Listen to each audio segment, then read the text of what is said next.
Le fait du jour. Eh bien, le fait du jour, c'est que les autorités européennes retenaient cette date le 14 octobre prochain. Les autorités européennes se prononceront sur une proposition de règlement renforçant les outils pour lutter contre les contenus pédopornographiques.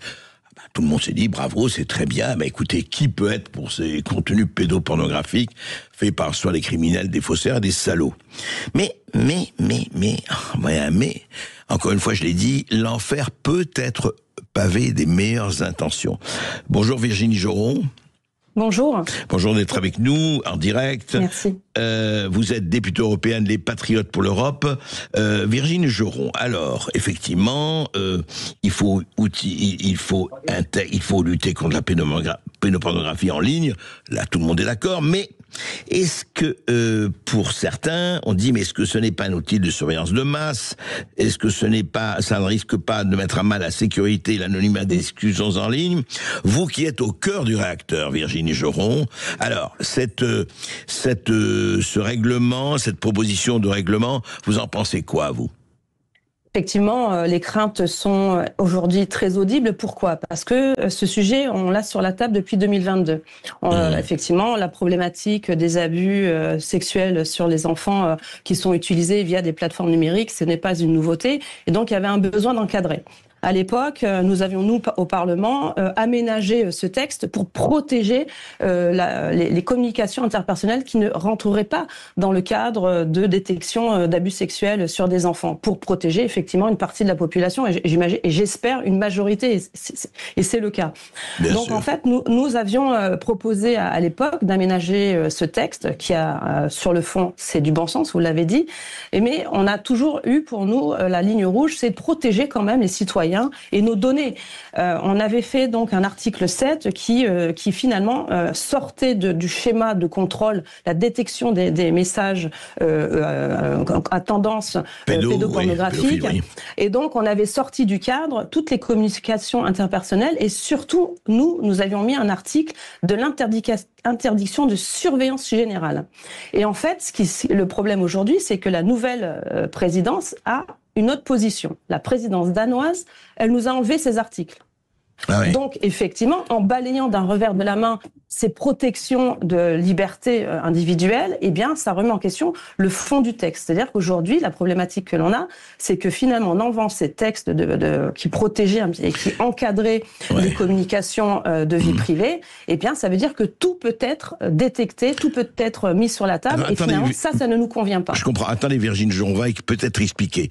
En quoi, alors je pose la question comme ça, en quoi combattre la pédopornographie en faisant la surveillance, en quoi ça risque, et vous le dites, ça a un peu influé sur un problème de surveillance généralisée, et en quoi les honnêtes gens, disons cela comme ça, pour schématiser le bon peuple, en quoi peut-il être impacté dans sa vie privée, dans ses conversations?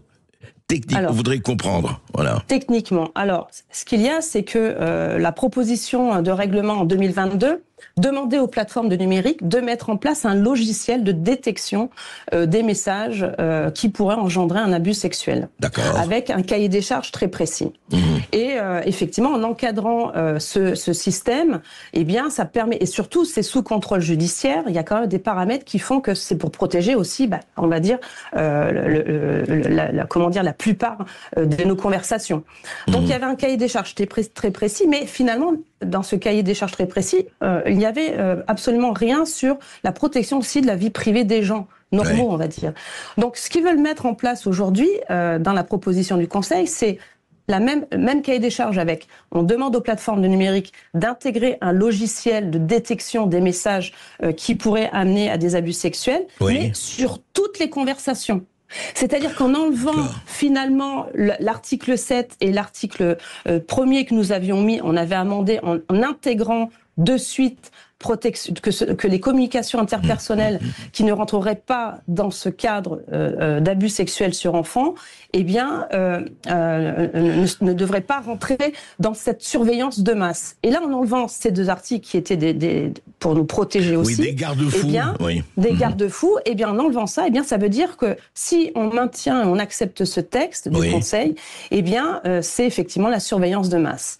C'est pour ça que beaucoup d'associations sont montées au créneau, parce qu'effectivement, effectivement, il y a des citoyens qui nous ont alertés. Ça veut dire, Virginie Geron, pardon, pour bien comprendre, quand vous dites la surveillance de masse, ça veut dire que ce texte permet d'écouter les conversations de tout le monde, absolument tout le monde, sans distinction, je veux dire tout le monde, quoi. Enfin, une surveillance absolue collective. Tout le monde, sauf les gouvernements. Ah, parce que intéressant. Ça ne touche pas les gouvernements. Non, ni les gouvernements et toutes les conversations de défense. D'accord. Conversation de défense, on comprend. Mais c'est-à-dire, pour le reste, c'est la totalité de la population, quoi, ou pratiquement. En fait, le mécanisme qu'ils imposent aux plateformes est un logiciel de détection de mots avant la diffusion du texte. Donc, en incluant un tel logiciel, ça veut dire que toutes les conversations peuvent rentrer dans ce logiciel. S'il y a les mots désignés, quoi, c'est ça. Des mots qui, par l'intelligence artificielle, rentreraient dans le cadre de suspicion d'abus sexuels. Donc c'est une porte que l'on ouvre, mais qu'on ne maîtrise pas.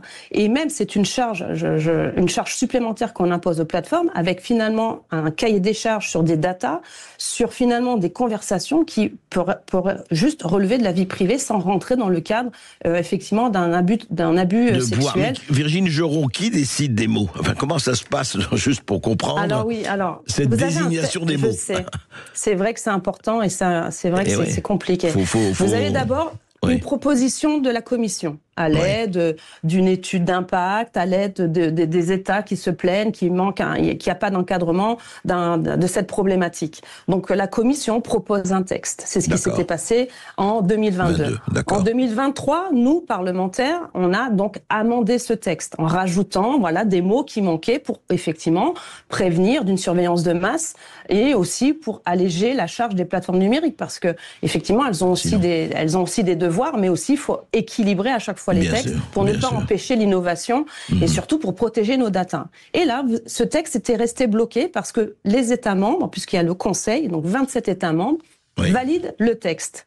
Et effectivement, à l'époque, il n'y a pas eu d'unanimité sur ce texte. Donc là, il est revenu en 2025, avant la présidence danoise, c'était la présidence polonaise. D'accord. Qui, c'est elle qui a commencé, elle a carrément enlevé l'article 7, c'est celui que je vous disais, où on voulait enlever les communications interpersonnelles.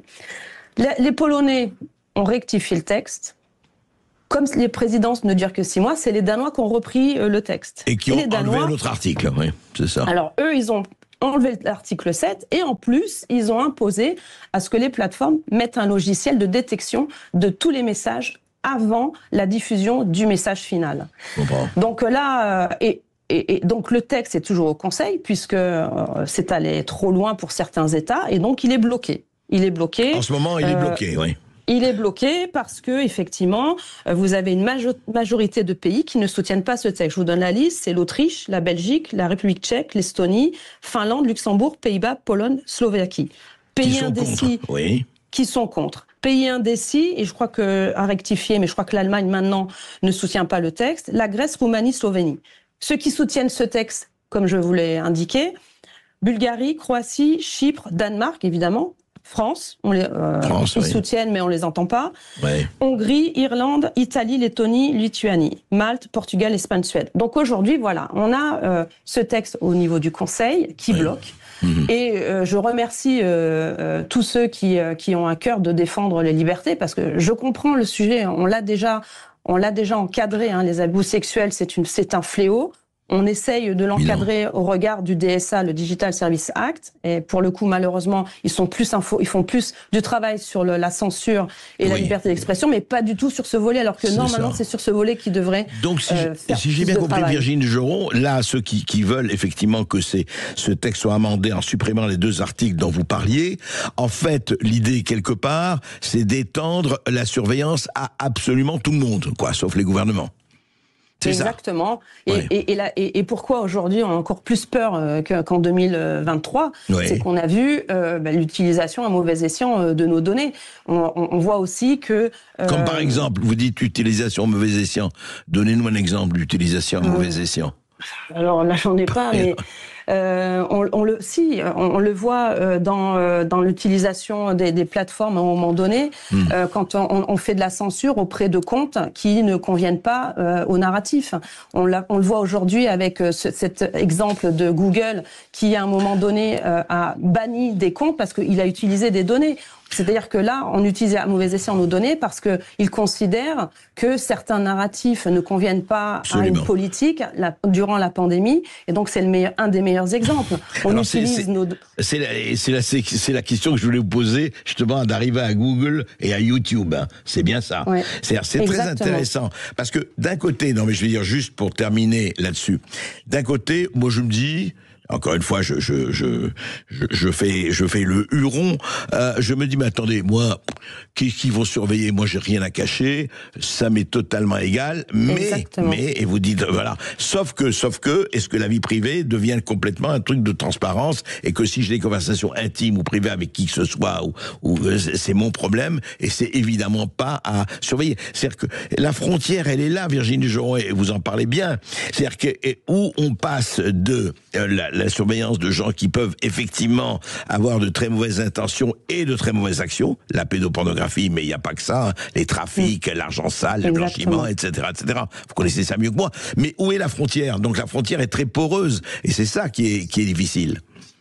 Oui, et puis mettre tout le monde dans le même bateau, c'est assez injuste parce qu'on a quand même aussi, ça fait partie des fondamentaux des droits de l'homme, le droit à la vie privée. Moi, je vais vous donner un exemple concret, c'est quand il y a eu, et je l'entends, mais on l'a accepté, c'est-à-dire, il a suffi qu'on a eu un acte de terrorisme, un gars avec une bouteille d'eau un jour qui a voulu se faire exploser, je sais plus, c'était aux États-Unis. Aujourd'hui, on a mis des sas de sécurité et tout le monde rentre et on doit tout jeter notre bouteille d'eau. Là, c'est un peu le même esprit. C'est-à-dire que parce qu'il y a effectivement, et c'est un fléau, des types, des salauds qui utilisent Internet pour abuser des enfants, on met tout le monde dans le même panier. C'est assez injuste. Et des fois, et c'est aussi la crainte, hein, c'est que on utilise cet outil pour contrôler des paroles politiques, pour contrôler des manifestations à caractère, on va dire aussi politisé. Les oppositions, etc., etc. Les oppositions. Ouais. Donc c'est mettre le doigt sur effectivement quelque chose que l'on contrôle pas. Parce qu'effectivement, on le voit aussi, cette utilisation à mauvais escient de nos données. La problématique qui est soulevée avec ce chat contrôle, parce qu'il y a eu ces précédents, nous voyons aujourd'hui la problématique que nous pouvons avoir demain, c'est-à-dire un contrôle de nos conversations privées aussi, puisque public, on l'a vu. Bien sûr. Elle est présente, mais aussi un pas de plus pour accéder à nos conversations privées, pour pouvoir effectivement contrer certains peut-être opposants politiques, certains peut-être scientifiques qui n'iraient pas dans le narratif proposé par la Commission ou les autorités nationales, sous couvert, et je le dis encore, sous couvert, et il faut lutter contre ces salauds, sous couvert de protéger et lutter contre les abus sexuels des enfants. C'est ça. Le cheval de Troie, comme nous l'avons vu, pour moi c'est un nouveau cheval de Troie, comme j'ai pu le voir avec le DSA. Oui, c'est ça. On en a parlé du DSA. Effectivement, sous couvert et tout à fait légitime, mais de lutter contre les salauds, les pédopornographes et autres criminels, eh bien, on grignote ça n'a rien à faire avec des territoires de liberté. Alors, c'est très intéressant parce que, on le sait, vous parlez de, voilà, donc, je lis exactement ce qu'ils disent. Contrairement à l'engagement de l'entreprise en faveur de la liberté d'expression, YouTube offrira à tous les créateurs la possibilité de revenir sur la plateforme si l'entreprise a supprimé leur chaîne pour violation répétée des politiques relatives au Covid-19 et à l'intégrité des élections. Et on voit aujourd'hui, Virginie Joron, nous on l'a vu, hein, moi je le vois même dans ma ligne Twitter, beaucoup de gens demandent, eh bien rétablissez effectivement mes contenus, mes posts sur YouTube qui ont été totalement supprimés parce qu'il y avait tel ou tel mot, et on disait, mais l'algorithme disait, attention, hydroxychloroquine, supprimez-moi ça tout de suite. C'est ça, hein. Et donc, oui, c'est ça. Ouais. Et oui, et puis vous faites bien de rappeler ce que nous avons vécu. Vous l'avez vécu vous personnellement, mais d'autres professeurs aussi. Moi, ça va, j'utilisais pas les mots-clés qui fâchaient, donc je suis passée au travers. mais c'était un exercice qui était effectivement pas facile. Mais ça démontre bien l'hypocrisie qu'il y a autour de toute cette volonté de protéger les gens. On veut toujours les protéger, comme on le dit, c'est avec des sujets qui sont clivants, des sujets qui sont difficiles, mais sous couvert, il y a toujours un vrai objectif, c'est de nous mettre sous contrôle. Je pourrais parler d'un autre dossier que j'ai vu hier et je suis intervenue aujourd'hui. Ils se rendent compte tous, quand je dis ils se rendent compte, c'est gouvernance, que ça soit au niveau de l'Union européenne, que ça soit au niveau des autorités nationales. On voit bien qu'ils sont en perte de vitesse sur le contrôle des gens. Je dis contrôle, carrément. Pourquoi ? Parce qu'on le voit, ils ne contrôlent plus les médias. Les médias aujourd'hui perdent de la vitesse. Je parle des médias mainstream. Bon, heureusement, vous êtes hors de ce système et on voit que plus de gens, de plus en plus, vont sur votre moyen de communication, donc d'autres médias alternatifs qui montent en parallèle. Ils ne contrôlent pas les réseaux sociaux. Ils ne contrôlent plus les ONG.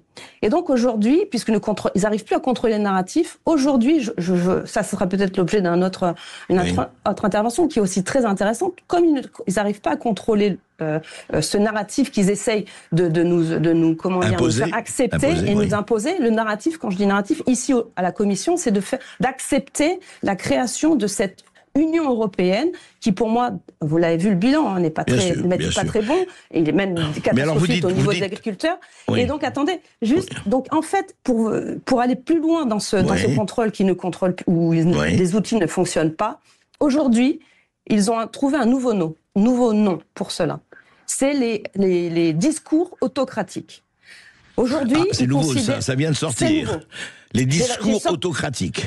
Voilà, aujourd'hui, ils nous ont sorti ce rapport qu'on ne peut pas publier parce qu'ils considèrent qu'il faut que... C'est quoi le titre ? C'est juste le titre, Virginie Joron ? Stratégie de l'Union européenne pour faire face aux discours hostiles à la démocratie, avec un accent particulier sur la dimension extérieure.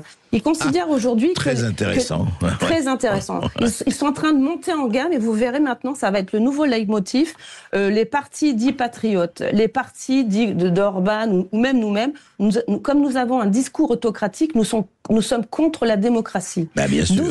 D'où cette volonté, et je ne sais pas si vous avez entendu le discours de Van der Leyen, de mettre en place un centre européen de résilience pour la démocratie. Oui, formidable. Nouvel épisode. Nous, les vrais démocrates, nous allons enfin, c'est toujours, mais vous savez, c'est pas nouveau. C'est le camp du bien contre le camp du mal. Et vous-même, bande de sulfureux dissidents qui n'acceptent pas le discours, la doxa, eh bien, vous êtes le camp du mal et il faudra vous surveiller. Voilà. En attendant d'être hautement surveillé, merci Virginie Joron. Je crois qu'on va reparler de cette autocratie en marche.